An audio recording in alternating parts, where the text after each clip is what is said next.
Hello दोस्तों, मैं आदेश प्रताप सिंह आप सभी का मैस्टिट्यूट बाय आदेश सर पे स्वागत करता हूं। दोस्तों, आप सभी को ईद मुबारक। पूरे हिंदुस्तान को ईद मुबारक। दोस्तों, इस कोरोना काल में आज ईद का त्यौहार है। जैसे भी हो, लोग अपनी सहूलियत के अनुसार इस त्यौहार को मना रहे हैं। हम भी उस त्यौहार में शरीक होते हैं और हम भी कामना करते हैं कि ये कोरोना काल जल्दी से जल्दी ख़त्म हो, लाइफ पहले जैसी नॉर्मल हो पाए। दोस्तों, अगर हम आगे अपने सेशंस की बात करते हैं तो हम नंबर सिस्टम चालू कर चुके हैं। नंबर सिस्टम के 2 चैप्टर्स, इम्पॉर्टेंट चैप्टर्स जैसे रिमाइंडर थ्योरम और आपका डिविजिबिलिटी, ये ऑलमोस्ट ख़त्म हो चुका है। डिविजिबिलिटी रूल का हमें कुछ प्रैक्टिस करनी बची है, जिसमें मैं 15-20 क्वेश्चन आपको अच्छे क्वेश्चंस करवाऊंगा। लेकिन उससे पहले कई लोग बोल रहे थे कि सर कुछ कैलकुलेशंस की टेक्निक बताइए। तो दोस्तों, मैं वीक में एक बार कभी-कभी आपको कैलकुलेशन स्पेशल चीज़ें भी बताता रहूँगा। तो आज ईद के अच्छे अवसर पर हम कैलकुलेशन स्पेशल सीरीज़ की शुरुआत करते हैं। तो दोस्तों, बने रहिए साथ में। तो दोस्तों, पहला क्वेश्चन आपके सामने है। दोस्तों, मैं आपको कोई ऐसी टेक्निक नहीं बताने वाला जिसका यूज़ आप पेपर में ना कर पाएँ, या आप कुछ ऐसी चीज़ें सीख लें जो पेपर में खुद एक प्रकार से क्वेश्चन बन जाए, कि जैसे लोग गुणा करना सिखाते हैं, भाग करना सिखाते हैं। दोस्तों, ये सब प्रैक्टिस की बात होती है। आपकी प्रैक्टिस जितनी अच्छी होगी, आपका गुणा भाग कैलकुलेशन उतनी अच्छी बनेगा। लेकिन आपको कुछ चीज़ों को ध्यान में रखना पड़ेगा। क्लियर दोस्तों? तो मैं आपको कुछ ऐसी चीज़ नहीं बताऊँगा कि 2 अंकों का गुणा कैसे करना है, 3 अंकों का गुणा कैसे करने हैं। ये सब चीज़ें क्वेश्चन में क्वेश्चन बन जाती है दोस्तों। आप पेपर में बैठ के 2 अंकों की गुणा करने वाली टेक्निक दिमाग में नहीं लाएँगे कि चलो भाई 2 अंकों का गुणा करते हैं। तो हमें इस चीज़ को समझना है, हमें रास्ता बनाना पड़ेगा। रास्ता तो समंदर ने भी नहीं बनाया था। जब श्री राम जी वनवास पे थे, उन्हें रास्ता बनवाना पड़ा था। तो दोस्तों, आपको चीज़ें सोचनी पड़ेंगी, चीज़ों पे काम करना पड़ेगा। तो दोस्तों, मैं कुछ क्वेश्चंस आपको करवाने वाला हूँ, जो आपको पेपर में क्वेश्चन के बीच में मिलते हैं। ये जैसे क्वेश्चन है, वो डायरेक्ट क्वेश्चन नहीं आएगा, लेकिन पेपर में क्वेश्चन की कैलकुलेशन में ऐसी चीज़ें मिलेंगी। तो उनको कैसे टैकल करना है, उनको कैसे करना है, वो चीज़ें हम यहाँ पे ध्यान देंगे। क्लियर दोस्तों? अब जैसे पहला क्वेश्चन है, 30.6% ऑफ 2940। ऐसे क्वेश्चन दोस्तों रेलवे में, एसएससी में आते रहते हैं, तो आपको इनको सीखना है। क्लियर है? तो दोस्तों, इसको करने के कई तरीके हो सकते हैं, कई तरीके के थॉट प्रोसेस से किया जा सकता है। सबसे पहला थॉट प्रोसेस है इसको करने का, अंकों का योग, यानी डिजिटल सम से भी हम कर सकते हैं। यानी प्रश्न के अंकों का योग उत्तर के अंकों के योग के बराबर होता है। दोस्तों, डिजिटल सम का मैं एक अलग से सीरीज़ लेकर चलूँगा, जिसमें 5-6 वीडियो बनाऊँगा डिजिटल सम के। लेकिन फ़िलहाल मैं आपको इसको करने के कुछ तरीके अलग डिजिटल सम के अलावा बताता हूँ। कैलकुलेशन को देखते रहिएगा। दोस्तों, जैसे ये 30.6% है, तो क्या मैं इसको 306, भाई ये 10 दशमलव हटा दिया, तो 10% का मतलब 1/100, यानी 100 का गुणा। क्लियर हो रहा है दोस्तों? आगे क्या है, 2940। ध्यान से सुनते रहिएगा दोस्तों, ठीक है? 0 से 0 खत्म।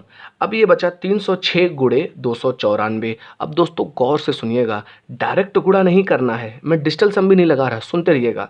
क्या 306 को मैं 300 प्लस 6 लिख सकता हूँ? और 294 को क्या मैं 300 माइनस 6 लिख सकता हूँ? और बटे में आपका क्या चल रहा है, 100। क्लियर हो रहा है दोस्तों? तो ज़रा नोटिस करिए, ये 1/100 हो गया, और 300 प्लस 6, 300 माइनस 6, यानी a plus b into a minus b, जिसका फॉर्मूला होता है a square minus b square. तो a की जगह है 300, तो a स्क्वायर करेंगे तो 9 के आगे 4 0, और b स्क्वायर करेंगे तो -36। क्लियर हो रहा है जीरो दोस्तों? तो अब कितना आसान हो गया देखिएगा। तो 1/100 गुणे 9000 में से 36 घटाएंगे, तो ये 90,000 में से 36 घटाएंगे तो ये 89। भाई 36, 100 में से 36 घटाए 64 बचेगा, यानी अंत में क्या आ जाएगा आपका, 64। भाई ये 100 हुआ ना, 100 में से 36 घटाए तो 64 बचा, ये 9, ये 9 और ये 8। 100 का अगर अपन ने भाग कर दिया तो दोस्तों आंसर आ जाएगा 899.64। ये है आपका उत्तर, और ये है करने का तरीका। दोस्तों देखिए, आपको अगर 3 अंकों के मल्टीप्लिकेशन की टेक्निक बताई गई है तो वहाँ पेपर में हम टेक्निक नहीं लगा पाएंगे कि इसका गुणा ऐसे, इसका गुणा ऐसे। आपको कुछ छोटी छोटी चीज़ें जो आपने सीखी हैं वो उसको यूज़ करनी है। तो यहाँ पे मैंने देखा a+b a-b लगा दिया, आंसर आपके सामने आ गया दोस्तों। मैं डिजिटल सम भी लगा सकता था, पर डिजिटल सम की अभी मैं बात नहीं कर रहा हूँ, मैं सीधे कैलकुलेशंस की बात कर रहा हूँ। ठीक है दोस्तों, आइए और क्वेश्चन करते हैं। अगला क्वेश्चन आपके सामने है दोस्तों। आइए देखिए उसको करना कैसे है। मैंने इस बार ऑप्शन भी नहीं लिखे, क्यों? क्योंकि ऑप्शन लिखूंगा तो आप डिजिटल सम लगाने की कोशिश करेंगे। मैंने ऑप्शन ही नहीं लिखे, तो अब कैसे करेंगे दोस्तों? सोचिएगा, बड़े प्यार से समझते रहिएगा। ये 68% है, यानी 68/100। ये चीज़ें मेंटली करनी है, बस मैं आपको लिख के दिखा रहा हूँ क्योंकि मुझे समझाना है। क्लियर है? प्लस ये हो जाएगा 41/100 और ये 390। गौर से समझिएगा, 0 से 0 खत्म, 0 से 0 खत्म। अब देखिए ये है 68 इंटू 72। ज़रा सोचिएगा, 68 को क्या मैं 70-2 लिख सकता हूँ? और 72 को 70+2 लिख सकता हूँ बटे में 10। यहाँ भी बटे में 10 में है तो मैंने इसको कॉमन कर लिया। यहाँ भी बटे 10 है, यहाँ भी बटे 10 है, 10 को मैंने कॉमन कर लिया। 68 की जगह 70-2, 72 की जगह 70+2। अब बीच में प्लस, यहाँ देखिए, यहाँ 41 है, यहाँ 39, तो 41 की जगह मैं 40+1 और 39 की जगह 40-1। क्या ऐसे लिख सकता हूँ? बिल्कुल लिख सकता हूँ। कैलकुलेशन को छोटा करने का ये सब तरीका होता है। तो दोस्तों ये हो गया 1/10। अब तेजी से करते हैं, a-b a+b यानी a² - b²। तो 70 का स्क्वायर करेंगे तो 4900 - 4 प्लस 40 का स्क्वायर करेंगे तो 1600 - 1। क्लियर है दोस्तों? ये चीज़ें मेंटली करनी है, फिर बोल रहा हूँ। आइए सीखते हैं। अब इसको जोड़ना घटाना ये भी दिमाग में सोचिएगा। 4900 प्लस का 1600 प्लस का कैसे जोड़ते हैं? ऐसा करते हैं कि 4900 है, यहाँ पर 1600 है, इसमें से 100 उठा के इसको दे देते हैं। 100 उठा के इसमें से दे देंगे तो 4900 और 100 कितना हो जाएगा आपका? 5000 और बचा 1500। क्लियर है? 5000 1500 कितना हो जाएगा आपका? 6500। सुनिएगा, 5000 और 1500 क्या हो जाएगा? 6500। 6500 में से क्या घटाना है? 5। 6500 में से क्या घटाना है आपका? 5। तो 6500 में से 5 घटा देंगे तो 6495 बचेगा दोस्तों। ये कैलकुलेशन दिमाग में करनी है, लिखना नहीं है। फिर से बता रहा हूँ, 100 दे दिया तो ये कितना हो गया? 5000। 1500 बचा तो 5000 1500 6500। 6500 में से 5 घटा दिया 6495। 10 का भाग देना है तो 649, 1 अंक बाद 0.5 आंसर। क्लियर हो रहा है दोस्तों? तो आप नोटिस कर रहे होंगे कि कैलकुलेशन भी कई तरीके से किया जा सकता है। मैं नहीं बोल रहा हूँ कि मुझे ऐसे ही करना है या आपको ऐसे ही करना है, लेकिन इन चीज़ों को आपको दिमाग में लेकर चलना है, कौन सी चीज़ कहाँ पे लग जाए। कैलकुलेशन करने के एक तरीका नहीं होता है, कई सारे तरीके होते हैं, तो आपको धीरे धीरे इसको प्रैक्टिस में लाना है। क्लियर दोस्तों? आगे बढ़ते हैं। तो दोस्तों अगला क्वेश्चन आपके सामने है। 21 × 41 × 97 + 4 के पावर 1/4। दोस्तों ऐसे क्वेश्चन रेलवे में भरमार आते हैं, बहुत आते हैं। आपको इसको करने के तरीके पता होने चाहिए। अब यहाँ पे आप लगाइए डिजिटल सम, ये सम, बहुत दिक्कत हो जाएगी। आपको चीज़ों को सोचना है। तो देखिएगा, एक चीज़ ध्यान रखिए, अगर चीज़ें गुणे में हैं यानी मल्टीप्लिकेशन में है तो आप इनको फैक्टर्स में तोड़ दीजिए। अगर फैक्टर्स में रहेंगे यानी गुणनखंडों में रहेंगे तो गुणा करना आसान होगा, कुछ ना कुछ चीज़ छुपी रहेगी। जैसे ये 21 है तो 21 को मैंने कर दिया 3 × 7। 41 प्राइम नंबर है और 97 भी ऐसे ही छोड़ना है क्योंकि ये भी प्राइम नंबर है। प्लस 4 के पावर 1/4। मैंने 21 को तोड़ दिया। अब जहाँ तक, अब ऐसा नहीं कि आपको यहाँ से कुछ जादू मिल जाएगा, इसको आपको ऑब्जर्व करना पड़ेगा, बहुत ज़रूरी है। ये प्रैक्टिस से होती ही चीज़ें, मैं फिर बोल रहा हूँ। तो मेरा जो ऑब्जर्वेशन है वो कह रहा है कि 7 का 41 में गुणा किया जाए और 3 का 97 में। तो आइए देखिए क्या मिलता है। 7 का 41 में गुणा किए, 7 × 7, 7 चौक 28 गुणे 3 का इसमें गुणा किए तो 3 7 21 का 1, 3 9 27, 2 29।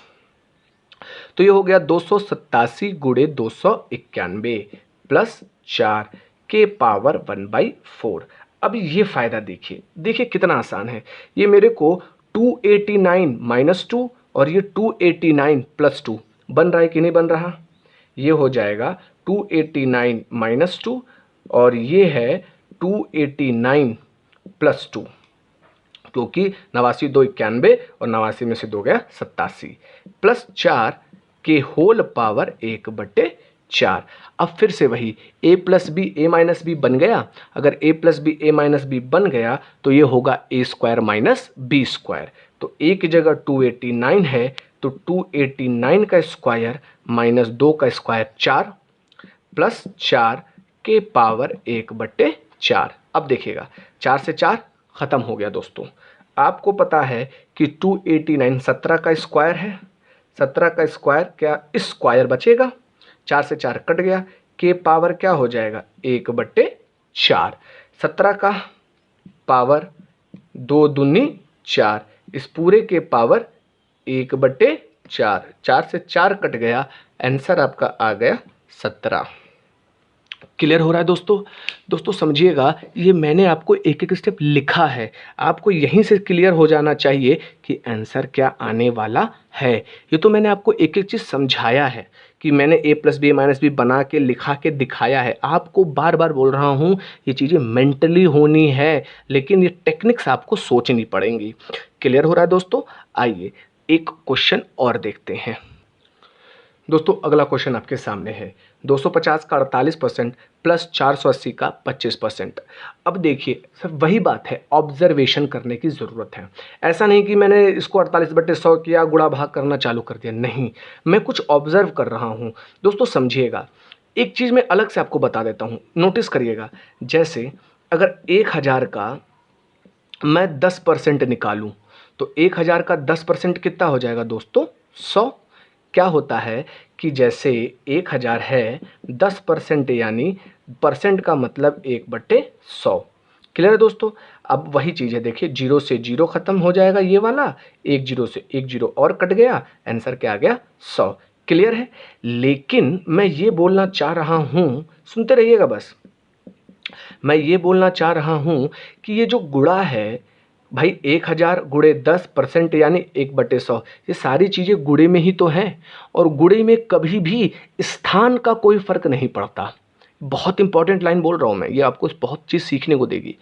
गुणे में कभी भी स्थान का फर्क नहीं पड़ता। कहने का मतलब कि अगर मैं 3 गुणे 5 बोलूँ तो भी 15 होगा, और 5 गुणे 3 बोलूँ तो भी 15 ही तो होगा। यानी a इंटू बी बोलूँ या b इंटू ए बोलूँ, ये बात क्या है? बराबर है।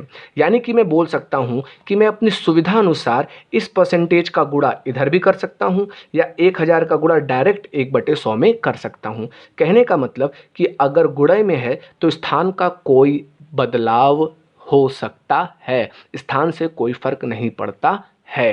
ये कहना क्या चाहता हूं मैं, इसका यूज इसमें क्या होगा, आइए दोस्तों देखते हैं। दोस्तों इस क्वेश्चन को देख के मेरे दिमाग में ये आ रहा है, यहाँ भी 25 है, यहाँ भी 48 है, यहाँ भी 48 है, यहाँ भी 25 है, यानी चीज़ें तो सेम है, बस प्रतिशत इधर उधर है। और ये जीरो, ये देखिए 250 यानी 25 गुणे 10 है यहाँ पर है, और ये 48 गुणे 10। कहने का मतलब ये चीज़ें तो गुणे में है, पर गुणे में मैं स्थान को बदल सकता हूँ। कहने का अर्थ है मैं दोनों को एक रूप में ला सकता हूँ। कैसे ला सकता हूँ सोचिएगा, देखते रहिएगा, ऑब्जर्वेशन है सब का मतलब गुणा, मजा आएगा आपको। देखिएगा दोस्तों, ये क्या है 250 यानी 25 गुणे 10, यहाँ पे 480 यानी जीरो जो है 48 के साथ है, तो क्यों ना इस जीरो को भी 48 के साथ पटक दिया जाए। क्योंकि अगर ये 25 है यानी 250 है, तो ये आपका क्या है दोस्तों, ये है 25 गुणे 10 ही तो है। क्यों ना इस 10 को इधर पटक दें, तो अगर 10 को इधर पटक दें तो ये 480 हो जाएगा कि नहीं हो जाएगा। अब रही बात ये परसेंटेज की, चूंकि यहाँ पे 25 के साथ परसेंटेज है, परसेंटेज का मतलब क्या होता है 1/100, तो क्यों ना इस परसेंटेज को 25 के साथ ला दिया जाए, और क्यों ना इस जीरो यानी 10 को 48 के साथ ला दिया जाए, यानी स्थान की अदला बदली कर दी जाए। तो ये देखिएगा दोस्तों, ये परसेंटेज इधर आ जाएगा तो ये क्या हो जाएगा 25% गुणे, अभी 10 इधर चला जाएगा तो क्या हो जाएगा 480, 25% गुणे 480 ये मिला। अच्छा ये भी तो वही है 480 का 25%, दोनों चीज़ें सेम ही तो हैं दोस्तों। अब देखिए कैलकुलेशन कितना आसान हो गया, हम अलग अलग कैलकुलेशन करते तब जाके आंसर आता। इससे अच्छा एक ही जगह कैलकुलेशन किया और दोनों चीज़ें सेम हैं, ये भी 25% गुणे 480 है, ये भी 25% गुणे 480 है, तो एक जगह ही निकाल के गुणे 2 कर दीजिए। या तो कई तरीके से कर सकते हैं। अगर मैंने 480 कॉमन कर लिया, भाई दोनों में 480 है, तो ये 25% प्लस 25%, तो टोटल कितना हो गया 50%। और 480 50% मतलब आधा, यानी 1/2, तो आंसर कितना आ गया 240 आंसर। क्लियर हो रहा है दोस्तों? तो ये कैलकुलेशन की छोटी छोटी चीज़ें हैं जो आपके दिमाग में चलती रहनी चाहिए, और ये चीज़ें एक बार में नहीं चलती हैं दोस्तों, हम इसको कई तरीके से कर सकते हैं। मैं अभी भी बोल रहा हूँ, पर बस सोचने वाली बात है। ठीक है दोस्तों, आइए एक क्वेश्चन और देखते हैं। दोस्तों अगला क्वेश्चन आपके सामने है। ये क्वेश्चन बहुत अच्छा है, पेपर में ऐसे क्वेश्चन आते हैं, तो आपको चीज़ों को थोड़ा सा बस ऑब्जर्व करना है। तो दोस्तों देखिएगा, क्वेश्चन है 57 से 1/7% ऑफ 424, ऑफ का मतलब गुणा, ठीक है। फिर 42 सही 6/7% ऑफ 417, ऑफ का मतलब गुणा। तो या तो आपको परसेंटेज पता हो कि 57 सही 1/7% की भिन्न वैल्यू 4/7 होती है, और 42 सही 6/7% की भिन्न वैल्यू 3/7 होती है। तो वो चीज़ें परसेंटेज की है, वो चीज़ें मतलब इसको सॉल्व करेंगे तो वो मिल जाएगी, वो बात की बात है। अभी मैं इसको आपको एक तरीका बताता हूँ, वो चीज़ें सोचिएगा। दोस्तों देखिएगा, 57 सही 1/7% 424 पर लग रहा है, और 42 सही 6/7% 417 पर लग रहा है। मेरे दिमाग में ये खुरपात मचा कि क्या 424 को मैं 417 प्लस 7 लिख सकता हूँ। कहने का मतलब कि जो बड़ी वाली वैल्यू है उसको छोटी वाली वैल्यू के रूप में लिख लिया, 424 को 417 के रूप में लिख लिया।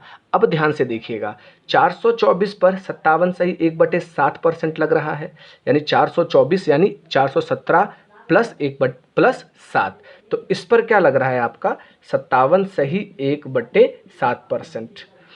अब सुनिएगा, इस पूरे पर 57 सही 1/7% लग रहा है, प्लस सिर्फ 417 पर कितना लग रहा है, सिर्फ 417 पर आपका लग रहा है 42 सही 6/7%। अब बुद्धि लगाना दोस्तों, सुनते रहिएगा, बस सुनते रहिएगा, कैलकुलेशन है, सुनते रहिएगा। मैं फालतू की चीज़ें आपको एकदम नहीं बताता, मैं वो चीज़ें बताता हूँ जो प्रैक्टिकली पेपर में आती हैं।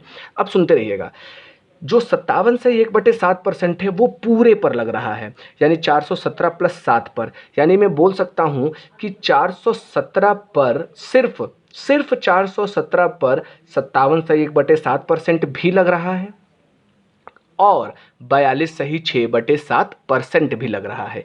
कहने का मतलब कि अगर पूरे 424 पर 57 सही 1/7% लग रहा है, तो 424 के 2 भाग कर दिए, 417 प्लस 7, तो 417 पर भी 57 सही 1/7 लगेगा, क्योंकि 424 का ही हिस्सा है। क्लियर हो रही बात? और इसी 417 पर 42 सही 6/7% लग रहा है, यानी कि मैं बोल सकता हूं कि सिर्फ इस 417 पर 57 सही 1/7% भी लग रहा है, और 42 सही 6/7% भी लग रहा है।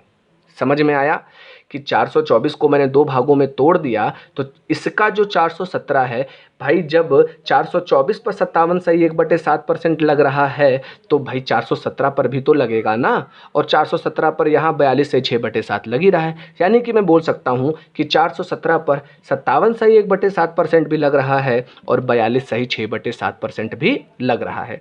आइए देखते हैं, तो 57 से 1/7% प्लस 42 से 6/7% दोनों लग रहे हैं 417 पर, तो दोनों को जोड़ना पड़ेगा। अब जोड़ना कैसे? मेंटली। अगर आप इसको लिख के जोड़ रहे हैं तो आई एम सॉरी, आपको बहुत मेहनत करने की ज़रूरत है। डायरेक्ट जोड़ना है, सोचना है। अब देखिएगा, 1/7 और ये 6/7, 1/7 और 6/7 को जोड़ेंगे तो 1 मिल जाएगा।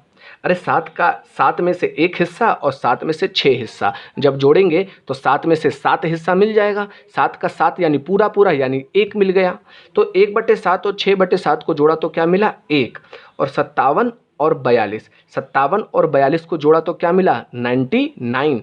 57 और 42 को जोड़ा तो क्या मिला? 99। तो 1 यहाँ से और 99 यहाँ से, तो टोटल कितना हो गया? 100%। यानी 417 पर कुल 100% लग रहा है। समझ में आ रही बात दोस्तों? 417 पर कुल 100% लग रहा है, तो 417 पर यहाँ से 57 से 1/7 और यहाँ पर 42 से 6/7, तो टोटल 417 पर कितना लग रहा है? 100%। अब एक्स्ट्रा कितना बचा आपका? 7। और ये 7 कहाँ का है? 424 का। पर 424 पर क्या लग रहा है? 57 सही 1/7%, यानी जो एक्स्ट्रा 7 है उस पर लग रहा है 57 सही 1/7%। क्लियर हो रहा है दोस्तों? तो 417 का 100% निकालेंगे तो कितना आएगा? ये 417 ही होगा भाई। किसी भी चीज़ का 100% वह संख्या स्वयं होती है। और 7 का 57 सही 1/7, 57 सही 1/7% को अगर मैं भिन्न में बदलूं तो वो होता है 4/7। आइए बदल के देख लेते हैं भाई। 57 सही 1/7%, तो 7 7 49 का 9 हाथ में लगा 1। क्लियर है? 49 का 9 हाथ में लगा 4, और ये हो जाएगा आपका 35 4 399 और 1, ये क्या हो जाएगा? 400/7। परसेंट का मतलब 1/100, 0 से 0 खत्म, बदल दिया तो क्या हो गया? ये 4/7। क्लियर हो रहा है दोस्तों? तो 57 से 1/7% का मतलब 4/7। 7 से 7 कटा तो 417 प्लस 4, ये कितना हो गया आपका? 421, और ये है आपका आंसर। क्लियर हो रहा है दोस्तों? तो आपको ये मैं बताने की कोशिश कर रहा था कि कैलकुलेशन के कई तरीके होते हैं। आपके दिमाग में जो ओरली प्रैक्टिस हो रही है उस पर आपको काम करना है। किसी ट्रिक टेक्निक से कैलकुलेशन नहीं होता है। कैलकुलेशन सिर्फ और सिर्फ प्रैक्टिस से होता है, ऑब्जर्वेशन से होता है। इसमें किसी को कोई दिक्कत नहीं होनी चाहिए भाई। इसको मैंने किया तो ये आपका हो जाएगा 399 में 1 जोड़ा 400/7। यहाँ पे मैंने क्या किया कि छोटी वाली वैल्यू के रूप में बड़ी वाली वैल्यू को तोड़ लिया और सारी चीज़ें सॉल्व कर ली। ठीक है दोस्तों? तो ये कैलकुलेशन के कुछ छोटे छोटे क्वेश्चंस थे जो पेपर के लिए इंपॉर्टेंट है। आगे इस सीरीज़ को हम वीक में एक बार कंटिन्यू करते रहेंगे। बाकी आपके नंबर सिस्टम्स की क्लास रेगुलर चलती रहेगी और रीजनिंग की क्लास तो रेगुलर चल रही है। आपको पूरा सपोर्ट देना है। वीडियो अच्छा लगे तो लाइक करना है, चैनल पर नए हैं तो सब्सक्राइब करना है। आज के लिए इतना ही रखते हैं दोस्तों। जय हिंद, जय भारत।